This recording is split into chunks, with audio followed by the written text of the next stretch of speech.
You don't feel exhausted around them by accident. You feel it because something inside you is already screaming the truth. And deep down, you already know exactly who this video is about. There's a strange kind of tiredness that sleep doesn't fix. It's not in your body, it's in your soul. It shows up after conversations that should have been normal, after moments that should have felt safe, after being with someone who, on the surface, hasn't done anything obviously wrong. And yet you walk away feeling smaller, quieter, drained. Maybe it's the way they subtly dismiss you. Maybe it's how you always have to explain yourself twice. Or maybe it's just a feeling you can't logically justify, but you can't ignore either. Carl Jung once said, "The intuitive mind is a sacred gift." And yet most people spend their entire lives betraying it, silencing it, doubting it, just to keep someone else comfortable. But what if that exhaustion isn't weakness? What if it's clarity? Because not all damage is loud. Some of it is quiet, repetitive, almost invisible. And the most dangerous people in your life are not the ones who attack you openly, but the ones who slowly disconnect you from yourself. So tonight, I'm not here to tell you something new. I'm here to remind you of something you already feel, but haven't fully allowed yourself to accept. Part 1. The subtle erosion of your energy. There's a reason you can't point to a single moment and say, "That's when it went wrong." Because emotional draining rarely arrives like a storm. It arrives like a slow leak, quiet, persistent, almost unnoticeable, until one day you feel empty. Think about it. When you first met them, things probably felt normal, maybe even good. Conversations flowed, attention felt mutual, and there was a sense of ease. But over time, something shifted, not dramatically, but subtly. You started overthinking what you say. You began replaying conversations in your head. You felt the need to adjust yourself just to keep things smooth. And this is where most people make a critical mistake. They assume the problem is within them. Maybe I'm too sensitive. Maybe I'm overreacting. Maybe I just need to be more understanding. But here's the uncomfortable truth. When you constantly feel like you have to shrink, filter, or second-guess yourself around someone, your intuition is not malfunctioning. It's responding. Friedrich Nietzsche once wrote, "Invisible threads are the strongest ties." And in relationships like this, those threads are often made of subtle control, emotional imbalance, and unspoken tension. It's not what they say, it's how you feel after they say it. It's not what they do, it's how your energy quietly drains in their presence. Imagine a phone running apps in the background you never opened. You don't see them, but your battery keeps dying. That's what this person feels like in your life. They don't need to yell to exhaust you. They don't need to hurt you openly to weaken you. Their presence alone is enough to slowly disconnect you from your natural state. Calm, confident, and clear. And the most dangerous part? You adapt to it. You start believing this version of yourself, the tired one, the anxious one, the quieter one, is who you've always been. But it's not. It's who you've become around them. Part 2. Why you keep doubting your own intuition. There's something deeply unsettling about knowing something feels off and still trying to convince yourself that it isn't. You feel the tension, you notice the inconsistency, you sense the imbalance, and yet you stay. Not because you're weak, but because you've been conditioned to mistrust the very voice that's trying to protect you.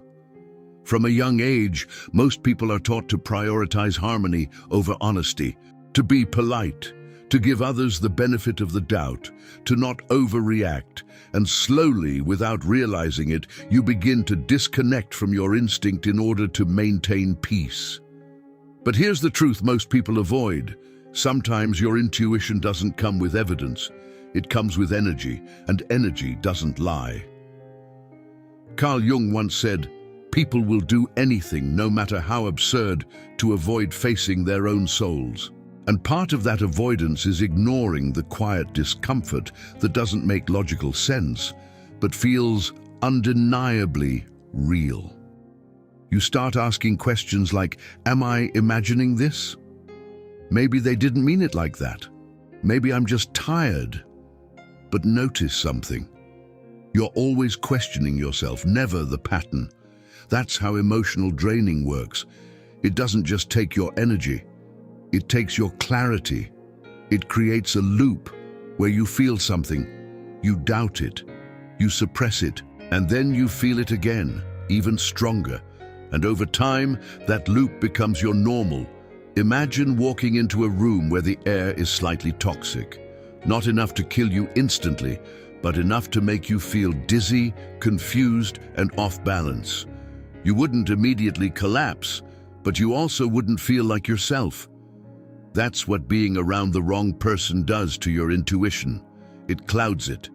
It makes you hesitate before trusting your own perception. And the longer you stay in that environment, the more you start outsourcing your truth to their version of reality. They say you're overthinking. They say you're too sensitive. They say nothing is wrong. And slowly, you begin to believe them. Not because they're right, but because doubting yourself feels easier than confronting what your intuition is trying to reveal. But here's something you need to hear clearly. Your intuition doesn't need permission to be valid. It doesn't need proof to be real. And it doesn't get louder because you ignore it. It gets heavier. That heaviness you feel, that quiet emotional exhaustion, it's not confusion. It's clarity, trying to break through your denial. Part 3.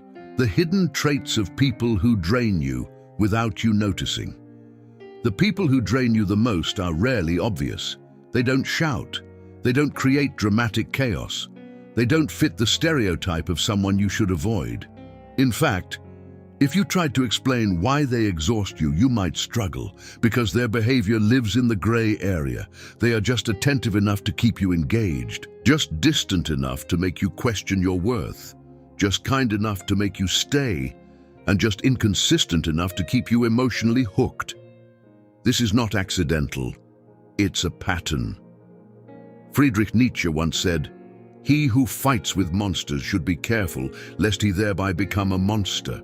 But what he didn't say, and what most people realize too late, is that sometimes the monster doesn't fight you at all. It drains you. One of the most common traits these people carry is emotional inconsistency. One day, they're warm, present, and engaged. The next, they're distant, cold, or unavailable. And this unpredictability creates a psychological trap, because your mind starts chasing the good version of them. It's like trying to catch a signal that keeps fading in and out, and the more it disappears, the more you try to hold on to it. Another subtle trait, they make everything revolve around them, but in a way that's hard to call out. Your problems feel too heavy to bring up. Your emotions feel like an inconvenience. Your needs slowly move to the background, and without realizing it, you become the one who listens, who understands, who adjusts. You give more energy than you receive, not because you chose to, but because the dynamic quietly trained you to. Then there's the most dangerous trait of all. They never fully commit, but they never fully leave either. They keep you in a state of emotional limbo, close enough to feel connected, distant enough to keep you uncertain, and uncertainty is exhausting. Imagine trying to walk forward on a road that keeps shifting beneath your feet. You never feel stable. You never feel secure, and yet you keep moving, hoping it will eventually become solid. But it doesn't, because the instability is the pattern. And here's where your intuition has been trying to warn you all along. It's not that you're too much. It's not that you're hard to understand. It's not that you're asking for too much. It's that you're trying to build something real with someone who only offers fragments.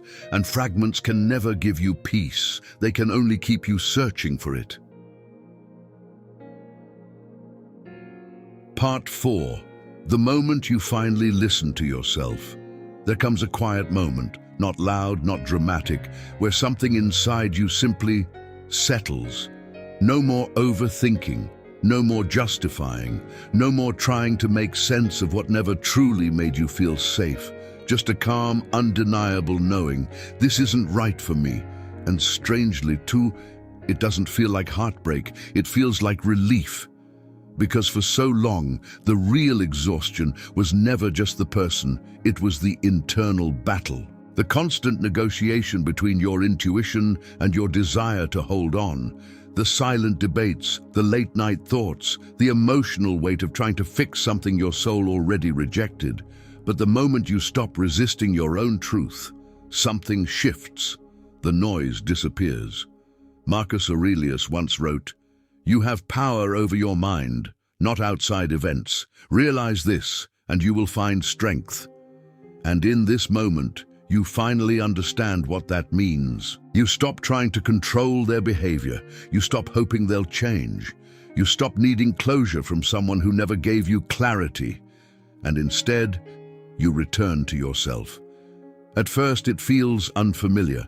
Silence replaces confusion. Stillness replaces chaos. And yes, there may be moments where you miss them, or rather, you miss the idea of what you hoped they could be. But now, that feeling no longer controls you. It passes through you instead of consuming you. Because you see clearly now. You weren't asking for too much. You were asking the wrong person, and clarity like that is freedom. Imagine finally putting down a heavy bag you didn't even realize you were carrying. Your shoulders relax, your breath deepens, your mind quiets. That's what happens when you stop betraying your intuition. You begin to trust yourself again, and once that trust is rebuilt, everything changes. You become more selective with your energy, more honest about what you feel, more aligned with what truly nourishes you. You no longer chase connection, you recognize it. You no longer tolerate confusion, you choose clarity. And most importantly, you no longer abandon yourself just to keep someone else, because now you understand something most people learn too late. Peace is not found in holding on to people who drain you. It's found in having the courage to let go, when your intuition already knows why. So, if there's someone in your life who leaves you feeling emotionally exhausted, if your energy shifts the moment you're around them, if your mind keeps trying to explain away what your heart already understands, don't ignore that. That quiet voice inside you isn't trying to confuse you, it's trying to protect you. And the longer you listen to it, the closer you get to a life that doesn't drain you, but restores you. Because the truth is, you were never meant to feel heavy in the presence of the right people. And deep down, you've always known that.